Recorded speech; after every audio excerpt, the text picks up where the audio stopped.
দালাল যদি কেউ হয়, এই দালাল হচ্ছেন আপনারা দালালি করছেন।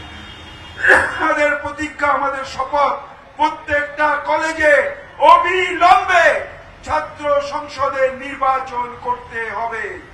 ছাত্র সংসদের নির্বাচন না করলে পশ্চিমবঙ্গের রাজনীতি, পশ্চিমবঙ্গের ছাত্র সমাজ পশ্চিম বাংলা থেকে পিছিয়ে যাচ্ছে। সাপ্লাই লাইনটাকে কেটে দেওয়া হয়েছিল, বারবার বলা সত্ত্বেও কলেজগুলোতে নির্বাচন হয়নি। তাই এখনো 60 বছরের মানুষকে ছাত্র পরিষদের নির্বাচনকে, ছাত্র পরিষদের আজকের এই সভাকে পরিচালনা করতে হয়।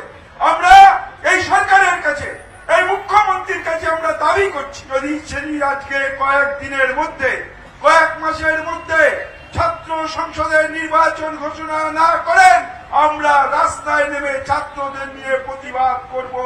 প্রতিবাদে প্রতিরোধে আমরা সামিল হয়ে প্রমাণ করব আমরা কারুর বি টিম নয়।